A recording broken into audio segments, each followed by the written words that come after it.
तो आज हम बाकायदा चैप्टर नंबर 2 का आगाज़ कर रहे हैं। यूनिटी ऑफ लाइफ सेक्शन का नाम है और चैप्टर का नाम जो है वो है बायोलॉजिकल मॉलिक्यूल्स। इंट्रोडक्शन देखते हैं। Introduction of biochemistry. बायोकेमिस्ट्री क्या होती है? सिंपल बायो और केमिस्ट्री, यहाँ से आप अंदाज़ा लगाएं। The branch of biology which explain the biochemical basis of life is called biochemistry.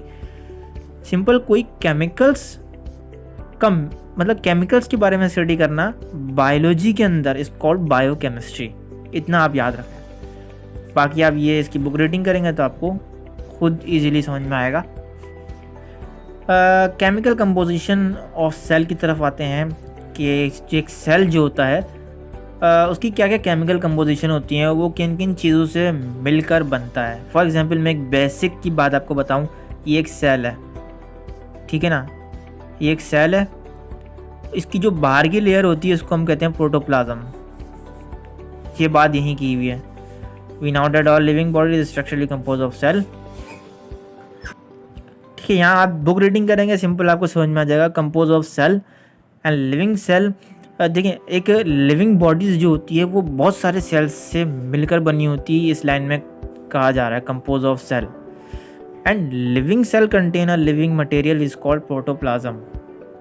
कि भैया जो सेल होता है वो किससे बना होता है? वो एक लिविंग मटेरियल से मिलकर बना होता है जिसको हम कहते हैं प्रोटोप्लाज्म।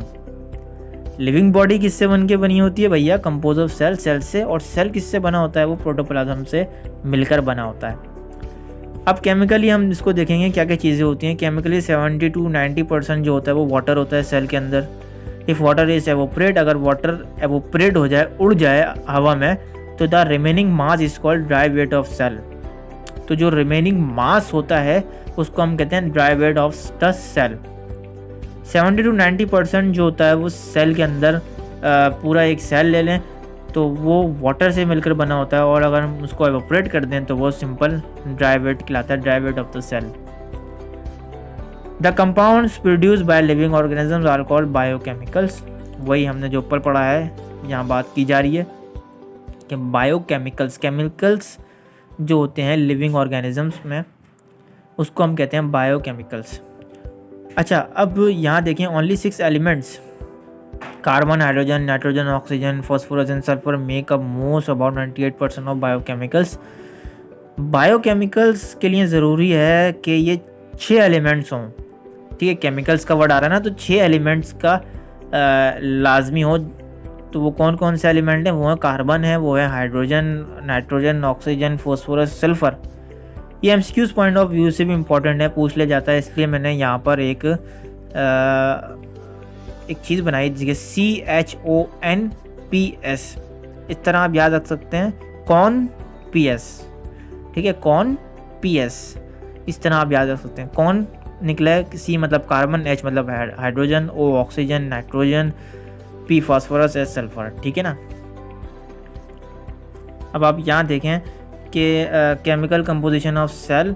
एक सेल होता है उसके अंदर ये चीज़ें पाई जाती हैं। ठीक है, इसमें कितनी परसेंटेज होती हैं? मेमिलियन सेल अलग होता है, बैक्टीरियल सेल अलग होता है, ये बात आपको याद रखनी है। ठीक है ना। एमसीक्यूज़ पॉइंट ऑफ व्यू से मैं आपको इतना बताता चलूँ, पास पेपर में ये और ये बहुत ज़्यादा पूछा गया है अभी तक। कि पूछ लिया जाता है कि भैया वाटर की मतलब क्या परसेंटेज होती है बैक्टीरियल सेल के अंदर, तो आप बताएंगे 70%। इस तरीके से अगर मेमिलियन सेल का पूछा जाए तो भी 70%। लेकिन अगर इस तरह पूछा जाए कि वो कौन सा ऐसा मॉलिक्यूल है जिसकी परसेंटेज सेम होती है बैक्टीरियल सेल के अंदर भी और मेमिलियन सेल के अंदर भी, और वो सबसे ज़्यादा होती है, तो आप सिंपल वाटर को टिक करेंगे एमसीक्यूज़ में। ठीक है ना। लिपिड्स यहाँ ज़्यादा पूछा गया। लिपिड्स जो होता है वो बैक्टीरियल सेल के अंदर पाया जाता है 2% और मेमिलियन सेल के अंदर 3%। ये आपको याद रखना है। ये एमसीक्यूज़ पॉइंट ऑफ व्यू से ये 2 चीज़ें इंपॉर्टेंट है। बाकी आप ऐसे ही पढ़ लीजिए, आएगा तो देख लेंगे, नहीं आएगा तो कोई मसला नहीं।